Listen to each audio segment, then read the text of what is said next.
Assalamualaikum warahmatullahi wabarakatuh. Halo semuanya. Pada kesempatan ini saya akan menerangkan mengenai perkembangan kemampuan komunikasi matematis dalam pembelajaran matematika di sekolah dasar. Sebelumnya perkenalkan, nama saya Danar Dirta Wijaya Arianto, NIM A51230075, Program Studi Pendidikan Guru Sekolah Dasar, Universitas Muhammadiyah Surakarta. Nah, selanjutnya apa itu komunikasi matematis? Komunikasi adalah proses menuangkan ide atau gagasan dan pemahaman matematis menggunakan angka, gambar, dan kata dalam beragam komunitas, termasuk di dalamnya guru, teman sebaya, kelompok, atau kelas.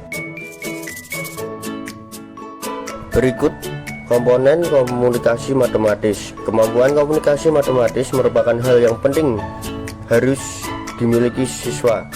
Beberapa komponen komunikasi matematis yaitu: pertama, menggunakan bahasa yang tepat untuk mempromosikan pemahaman konseptual dan diskursus.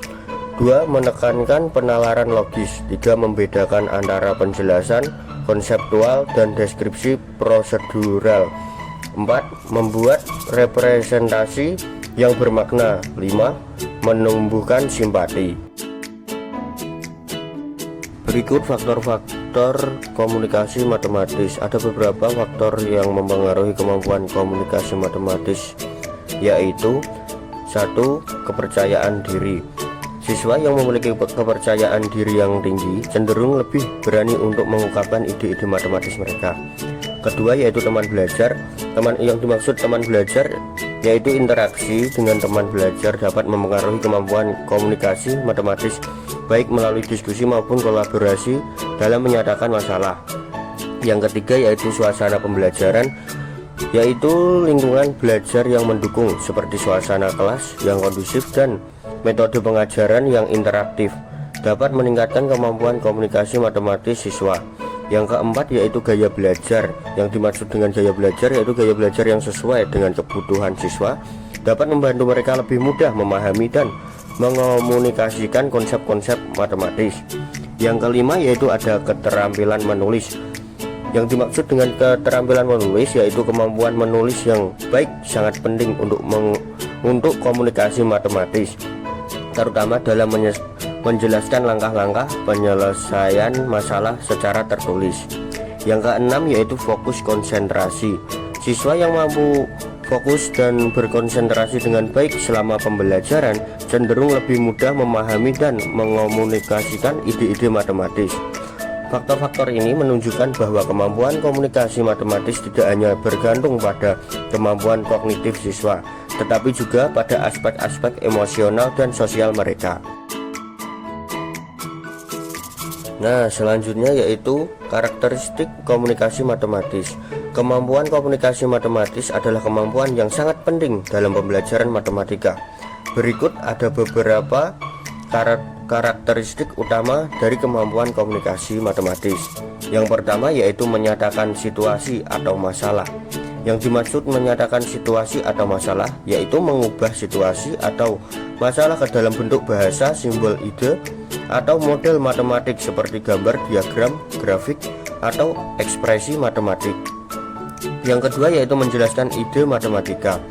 Menjelaskan ide matematika yaitu mengomunikasikan ide situasi dan relasi matematika dalam bentuk bahasa biasa. Yang ketiga, yaitu mendengarkan dan berdiskusi. Yang dimaksud mendengarkan dan berdiskusi yaitu mendengarkan, berdiskusi, dan menulis tentang matematika untuk memahami dan mengembangkan ide. Yang keempat, yaitu memahami representasi matematika, yaitu memahami dan menafsirkan berbagai representasi ide matematika dan hubungannya. Yang kelima, yaitu mengajukan dugaan dan menarik kesimpulan. Yang dimaksud dengan mengajukan dugaan dan menarik kesimpulan yaitu mengajukan dugaan, melakukan manipulasi matematika, menarik kesimpulan, menyusun bukti, dan memberikan alasan atau bukti terhadap kebenaran solusi.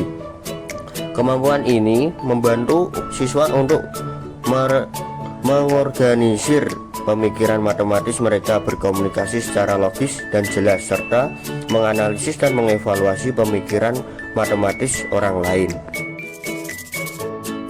Selanjutnya ada permasalahan perkembangan komunikasi matematis. Perkembangan kemampuan komunikasi matematis siswa seringkali menghadapi berbagai permasalahan. Berikut beberapa permasalahan yang ada dalam perkembangan kemampuan komunikasi matematis. Yang pertama yaitu keabstrakan materi, yaitu matematika seringkali dianggap abstrak oleh siswa sehingga mereka sulit untuk memahami dan mengomunikasikan konsep-konsep matematis. Yang kedua yaitu kurangnya kepercayaan diri. Banyak siswa merasa tidak percaya diri dalam mengungkapkan ide-ide matematis mereka, baik secara lisan maupun tulisan. Yang ketiga yaitu keterbatasan keterampilan menulis. Kemampuan menulis yang kurang baik dapat menghambat siswa dalam menjelaskan langkah-langkah penyelesaian masalah secara tertulis. Yang keempat yaitu minim interaksi dan diskusi. Kurangnya kesempatan untuk berdiskusi dan berinteraksi dengan teman sebaya atau guru dapat menghambat perkembangan kemampuan komunikasi matematis. Yang kelima yaitu metode pembelajaran yang kurang tepat. Metode pembelajaran yang kurang tepat yaitu metode pembelajaran yang tidak interaktif atau tidak sesuai dengan kebutuhan siswa dapat membuat mereka kesulitan dalam mengembangkan kemampuan komunikasi matematis. Yang keenam yaitu keterbatasan waktu. Yang dimaksud dengan keterbatasan waktu yaitu waktu yang terbatas dalam pembelajaran seringkali membuat siswa tidak memiliki cukup untuk mengembangkan dan mengasah kemampuan komunikasi matematis mereka.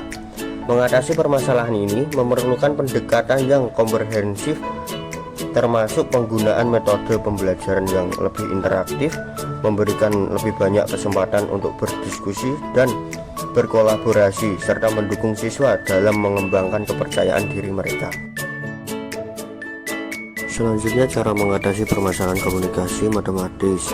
Dalam mengatasi permasalahan perkembangan komunikasi matematis, siswa memerlukan pendekatan yang komprehensif dan beragam strategi. Berikut beberapa cara yang dapat dilakukan.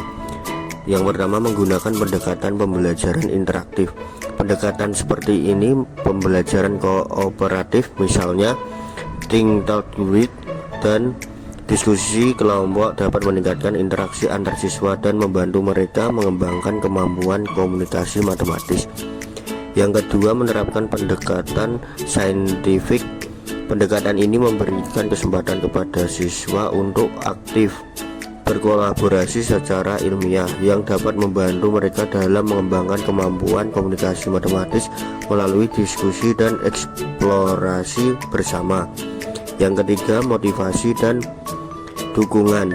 Guru perlu memberikan motivasi dan dukungan kepada siswa untuk meningkatkan kepercayaan diri mereka dalam mengungkapkan ide-ide matematis. Ini dilakukan melalui pujian, umpan balik positif, dan menciptakan lingkungan belajar yang mendukung.